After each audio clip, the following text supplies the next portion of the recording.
Welcome to another edition of Farm Talk Friday. It's January 16th, 2026. I'm Ken Jordan. This is my beautiful wife, Giovanna. Hi, Mela.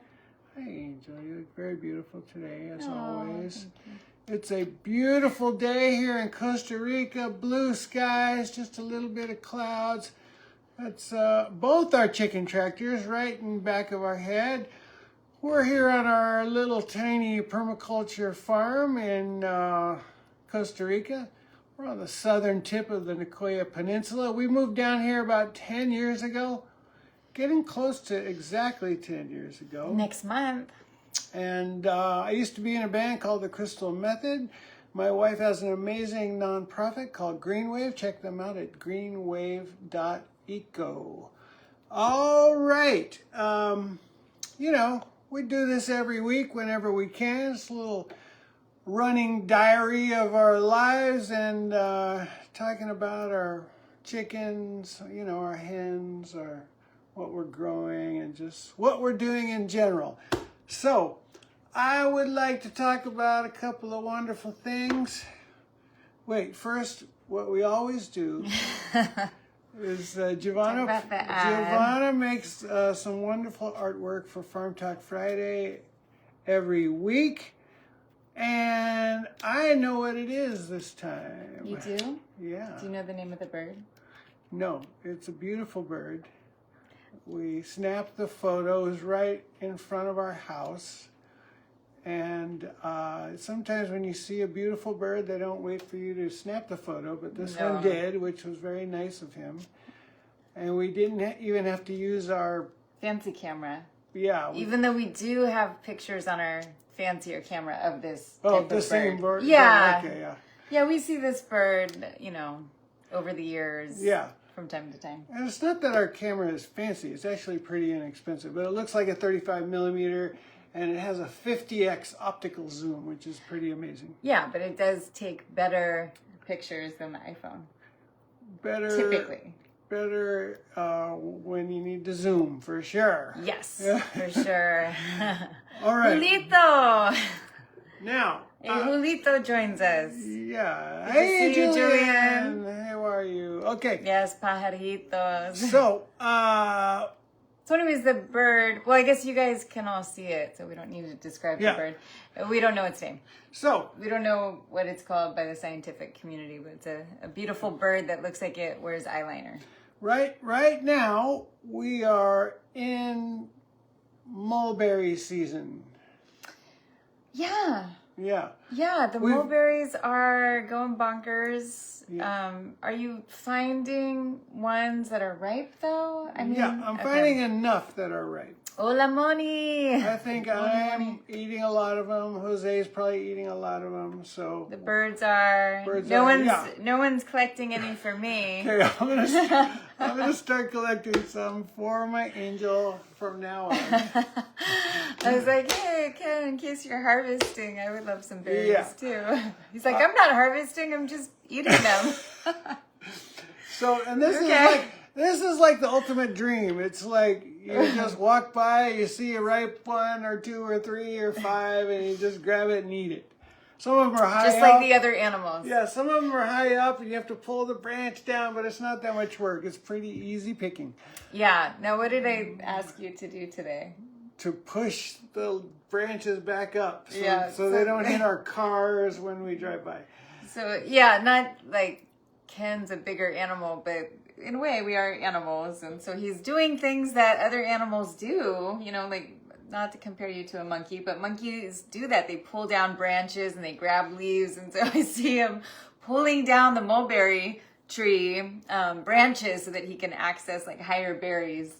But what I've noticed is when we do that, because I'll do that too, that we should try to push it back. Otherwise it's getting in our driveway, this particular tree. And my fear is that Jose is going to cut it. Like, oh, this is in the driveway, Yeah. And there's hundreds of berries on it. Yeah. We don't want that to happen. So we need to create like a little bridge or something so it connects to the other side and it grows. Do you know what I mean? Yeah. I don't know. Maybe that's too too complicated. Speaking of like not being Amiguitos. speaking of not We are being the little friends. yeah, speaking of not being a monkey, you know, we have Say hello to my little friend. we have groups of families of monkeys that go all around our house all the time. And they're usually 99% of the time, they're howler monkeys. They're Yeah. the all black ones that make the loudest sounds based on size than any other animal in the world. They're like this big. Yeah. And they make a sound that carries like Yeah. kilometers. And when you hear them, you don't see them, you are convinced it's like a 500-pound gorilla or something. Yeah. And it's not. It's a little tiny monkey. Yeah. So anyway, we have them all the time, and they're wonderful. They're great. But occasionally, we'll get a solo white-faced monkey, a Capuchin, and these guys are like, you know, really sort of mischievous monkeys. They can be very Yeah. mischievous. They will steal Sugar food packets from restaurants, Yeah, get super high and crazy. Yeah. So they're funny. But anyway, today we had like a whole family or a whole troop, or I wonder what they call a group of monkeys. There must Maybe be a name troop. for I it. think a troop of monkeys. So there was, I don't know, at least 6, maybe 8. Maybe, between 6 and 8 of them. I kept counting and I'm like 6, no, maybe 7. I never got to 8, but there was for sure 6. Yeah, it was just so great to see more than one, because we normally just see a loner. A loner, yeah. Yeah, so that was a great highlight of the day. Yeah, one of them got onto the deck and was looking around for something, food or shiny objects. I'm not sure. They're known to steal technology, people's phones sometimes, and they're not like the temple monkeys where they know to barter with the monks. Hey, my mom made a comment. Your mom! Yay! Well, how do we know it's not your mom and your dad and Tony all at once? It could be everyone. Okay, hi everyone. Yeah, and I'd like to They are just pranksters, to Moni. just send a special get well and speedy recovery to my mom, who had a procedure and who is doing great and who is going to be great. Yes, get well, speedy recovery, and also slow down and enjoy healing. Yes. At a slow pace. Yeah, and I'll take a train ride. Yes, Yeah. that sounds nice. Okay. All right, moving on from the monkeys. Okay, where are we at? Berries. Okay, this week on the farm, in our yin yang garden, I was cleaning up a little bit because sometimes we have things growing in our little pathways in between the beds, and sometimes I let them grow. That works, and we have like this basil that is super resilient, and it kind of just has taken over, like the whole space, and sometimes it's like, oh, I didn't plant you there, but that's okay. You can be there too. Oh, you're in the road now. You're in our little pathway. That's okay. And then sometimes I get a little irritated. I'm like, oh, you guys, there's so many of you in the pathway, and then you're gonna get big, and then I don't have a pathway, and it's not really that big of a problem. But then it came upon me. I'm like, I don't have to feel bad for taking them out. This is Opportunity Pesto. Opportunity Pesto. That's how we need to look at it. And, you could do the same thing. Like, there's people that go and they forage, like, weeds out of, like, cement cracks and stuff. And they're probably kind of doing the same thing. They've had the same realization of Opportunity Pesto. You can make pesto with nuts and oil, typically garlic, but you don't always have to add garlic. You could do a vegan cheese, but greens. Yeah, so pesto traditionally is Basil. Sweet basil, pine nuts, olive oil, Garlic. salt, pepper, and Parmesan cheese. And garlic. And garlic. So, but you can make it out of any kind of greens, almost any kind of nuts. Some of the nuts end up with a weird flavor. Olive oil is always good. Salt and pepper is always good. Yeah. And you can do like hard goat cheeses or vegan cheeses or whatever. Anyway. Yeah, or just nutritional yeast. You can use nutritional yeast in lieu of... Yes. This is true. Kind of like double up on it. And look, Ken has genetic Italian in him. But when we're saying traditional, we just like traditional based off of whatever knowledge we have. Like, we haven't really explored pesto recipes worldwide forever, right? I know the history of the pesto. You do? Yeah, it started out more like just the basil, the oil, the salt, pepper, garlic. I think the nuts and the cheese were added Came later. Yeah. By what culture? Well, the Italians. Or just their own Italians, culture. of course, yeah. The Italians, of course. Yeah. Okay. Yeah. So anyway, I mean, are we sure? Hey, Peter! Yay! Yeah, But Peter. are we sure we're not taking away from? So when we were in Peru or Chile, I can't remember, but like they're like, oh yeah, we created ceviche, not them over there. Remember that whole battle that we were witness to? Wait, which one? They were like the Peruvians Oh, no. versus It was like the Chileans are like, we own It was a pisco. ceviche. Pisco sour. Oh, it's the pisco sour. Pisco Okay. sour. Yes, that's right. Like who else might claim pesto, I guess is what I'm saying. Like could... Oh, I don't know. Because, there's a fight about hummus.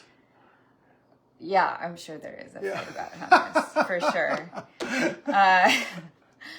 Moving on, I don't remember what I wanted to say about the ylang ylang. Okay. But I had a very interesting thing happen on the yoga deck. I was out there and just like all of a sudden there was... So we talk about it all the time. Like we have so many different kinds of ants here. And so there was an ant that like I don't see all the time, but I do know this ant. Like it wasn't a foreign ant to me. Like, oh my gosh, who are you? It was like, oh yeah, hey you guys, I haven't seen you in a while. But there's a whole bunch of them, and it's like they came out of nowhere and they were a line. And yet, like, they didn't have, like, a start to their line or an end to their line. They were just a line on the deck, and I was in it. And it's almost like they were, like, they had created the line for me just to crawl on me. So that was interesting. And Peter, you would be proud of me. I just, like, sat there and embraced the moment. And played with the ants by not really, just observing them. So I would not have had the same reaction. Yeah. Yoga, Peter, who was one of my favorite teachers.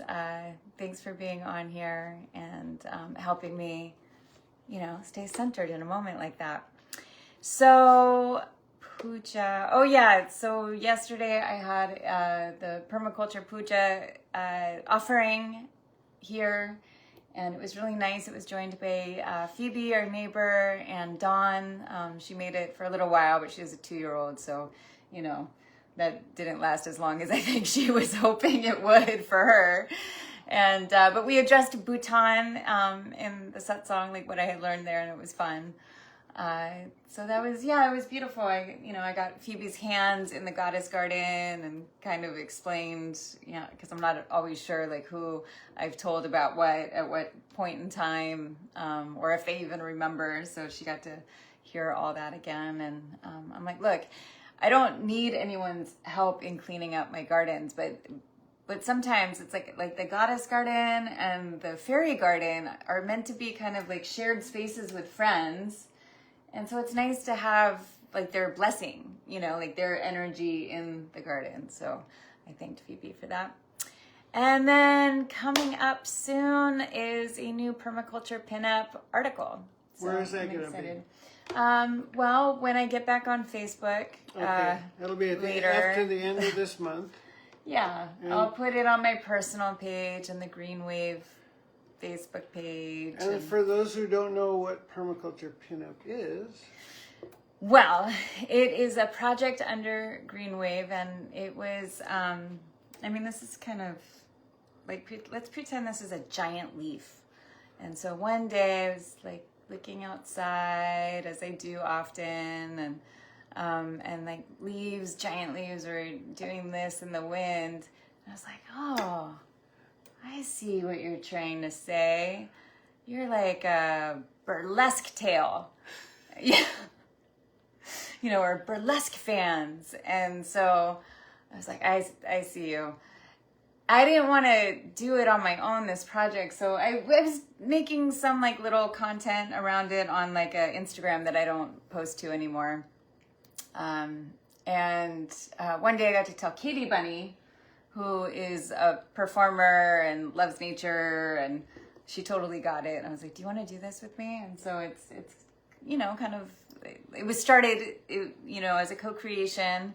And it's a way to, not that permaculture needs to be sexied up, but it's a way to kind of activate maybe an audience that is not yet gardening or thinking about earth. Like maybe they like earth and they're pleased by it in some way, but maybe, just maybe, if you showed, you know, pinup girls gardening, they might take interest in it. And I think there's a lot that you know, creative people can add to conversations and solutions that we're seeking for earth harmony. So that's and quickly, where the intersection of like, is it an easy performance artists? Is it an easy website to get to the permaculture pinups?